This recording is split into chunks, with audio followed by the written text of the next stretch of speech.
Love sick, moonstruck, fatso, splash, crack a smile, mouth off at, remorse, prescription. तो yes guys, आज के इस video में मैं टोटल 18 वर्ड्स के बारे में बात करूंगा। इनमें आपको फ्रेजल वर्ब्स भी देखने के लिए मिलेंगी, फ्रेजल वर्ब्स भी और ईडियम्स भी। हमारी पहली एक फ्रेज है फॉर द पर्पस ऑफ। इसको हम उस सेंस में बोलते हैं जब किसी एक बात पर जोर दिया जाता है कि इसकी वजह से या फिर इसके उद्देश्य से। For example, I will complain about you for the purpose of talking to me rudely. मतलब मुझसे बुरे तरीके से, व्यवहार से बात करने के उद्देश्य से या फिर बात करने की वजह से मैं तुम्हारी कंप्लेन करूँगा या फिर मैं तुम्हारी शिकायत करूँगा। You need to speak in English for the purpose of getting fluency.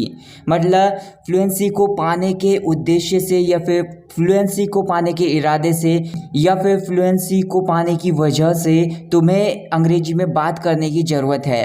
Next एक वर्ड है फैट्सो। ये एक एडजेक्टिव है। इसका सिंपली मतलब होता है अ फैट पर्सन। मतलब एक ऐसा पर्सन जिसके अंदर बहुत सारी फैट है, वो मोटा है या फिर मोटी है। For example, why do you always call him fatso. मतलब तुम हमेशा उसे फैट्सो क्यों कहते हो, मतलब मोटा या फिर मोटी क्यों कहते हो। एक और एग्जांपल है I am on a diet these days, I don't want to be fatso. मतलब मैं आजकल डाइट पर हूँ या फिर मैं आजकल एक संतुलित आहार खा रहा हूँ। I don't want to be fatso मतलब मैं फैट्सो नहीं होना चाहता या फिर मोटा नहीं होना चाहता। नेक्स्ट वर्ड है इन्फ्लेट। इसको आप एक वर्ब के रूप में यूज़ कर सकते हो। मतलब किसी चीज़ में हवा भरना, उसको हवा भर के फुलाना। Please inflate these balloons by your mouth.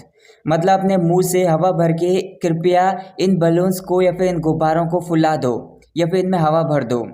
You need to get the rear tyre of your bike inflated. मतलब तुम्हें किसी से आपकी जो बाइक है उसके पीछे वाले टायर में हवा भरवाने की ज़रूरत है। अगला एक फ्रेजल वर्ब है माउथ ऑफ एट समबडी या फिर माउथ ऑफ टू समबडी। इसका मतलब होता है किसी से बुरे तरीके से बात करना, किसी से अशिष्टता पूर्वक बात करना या फिर अपमानजनक रूप से बात करना, बिना आदर के बात करना। We should never mouth off to anyone before children. मतलब बच्चों के सामने हमें किसी से अपमानजनक रूप से बात नहीं करनी चाहिए कभी भी। A boy was mouthing of at the old lady who rain the shop. मतलब एक लेडी जो बूढ़ी लेडी है वो एक दुकान चलाती हैं, तो उस दुकान चलाने वाली लेडी के ऊपर एक लड़का माउथ ऑफ कर रहा था या फिर अशिष्टता पूर्वक बात कर रहा था उनसे या फिर अपमानजनक रूप से बात कर रहा था। क्रैक अ स्माइल एक इडियम है। इसका मतलब होता है हल्का सा मुस्कुराना। She cracked a smile at me and left. मतलब वो मुझे देखकर हल्की सी मुस्कुराई और चली गई। She tickled me but I didn't even crack a smile. मतलब उसने मुझे गुदगुदी दी लेकिन मैंने गलती से भी हल्का सा भी नहीं मुस्कुराया या फिर मैं हल्का सा भी, मेरे को हंसी नहीं आई। मोनोश्रक ये एक एडजेक्टिव है। मतलब प्यार में पागलों की तरह व्यवहार करने वाला कोई इंसान हो सकता है या फिर किसी चीज़ के लिए या फिर किसी पर्सन के लिए बहुत ज़्यादा दीवाना हो सकता है। At first glance of that girl he has become moonstruck. मतलब पहली नज़र में उस लड़की की, मतलब जैसे ही उसने पहली नज़र में उस लड़की को देखा तो वो उसका दीवाना हो गया है। He has obsessed about that girl, he is really moonstruck। मतलब वो हमेशा उस लड़की के बारे में सोचता रहता है, उसी के ख्यालों में डूबा रहता है। वो सच में एक moonstruck है या फिर वो सच में उस लड़की का दीवाना है। बीट ब्लैक एंड ब्लू एक इडियम है। इसका मतलब होता है कि बहुत ज़्यादा बुरी तरह से किसी को मारना, किसी को पीटना। He had been beaten black and blue by public after the accident. मतलब एक्सीडेंट हो जाने के बाद उसको बहुत बुरी तरीके से मारा गया था पब्लिक के द्वारा। एक और एग्जांपल है thief was beaten black and blue by residents before being handed over the police. मतलब जो चोर था वो उसको बहुत बुरी तरीके से मारा गया था जो भी वहाँ पर रहने वाले थे उनके द्वारा, before being handed over to the police. उस चोर को पुलिस को सौंपने से पहले उसको बहुत बुरी तरीके से मारा गया था। इसका मतलब होता है कि किसी को जोर से धक्का देना या फिर किसी चीज़ को जोर से धक्का देना, उसको हार्ड पुश करना। For example, she was not in good mood so she shoved pillow towards me. मतलब वो अच्छे मूड में नहीं थी, इसी की वजह से उसने पिलो को या फिर तकिए को मेरी तरफ जोर से धक्का दिया या फिर फेंका, हार्ड पुश किया। She was in Hari so she shoved dirty clothes in washing machine.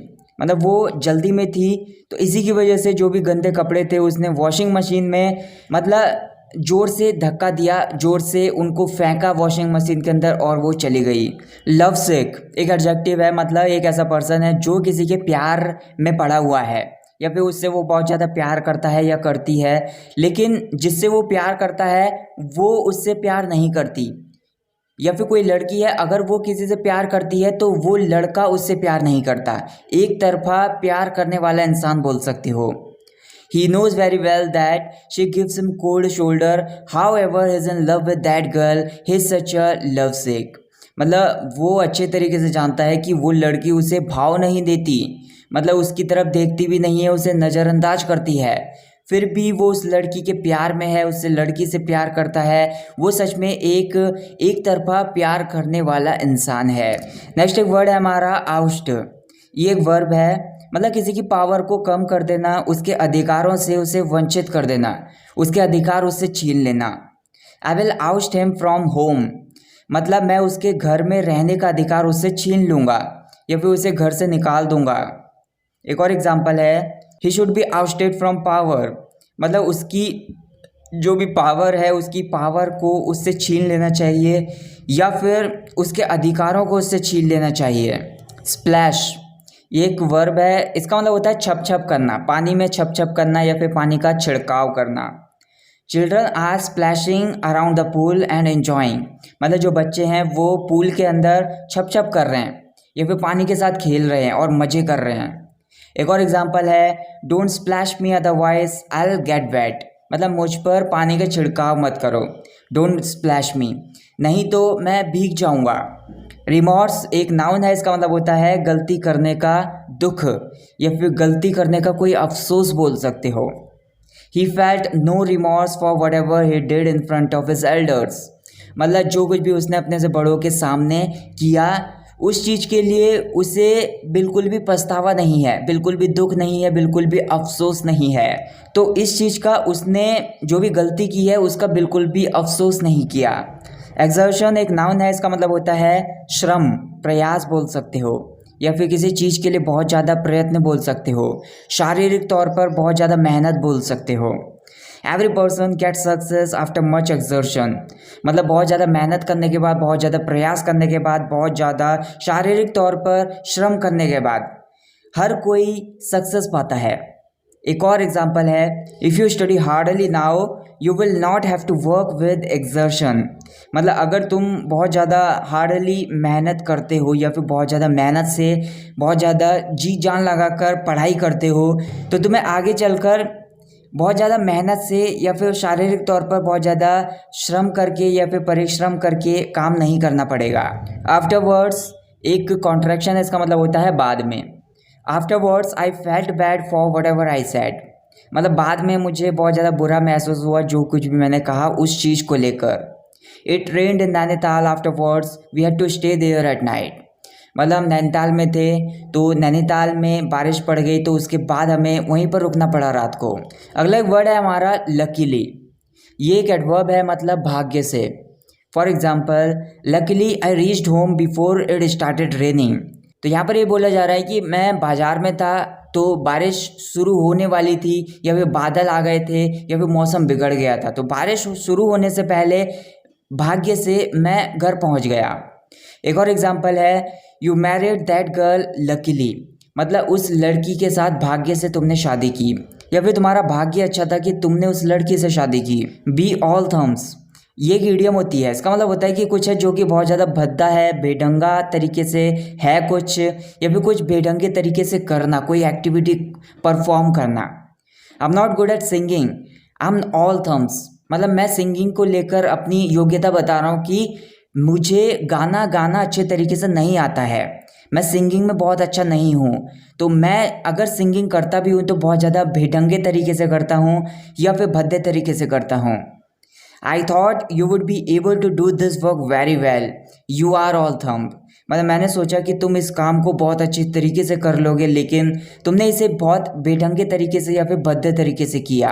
अगले हमारी एक फ्रेजल वर्ब है एक्ट अप, इसका मतलब होता है कि कोई चीज़ है जो अच्छे तरीके से काम नहीं कर रही है, कोई पर्सन है वो अच्छे से व्यवहार नहीं करता है।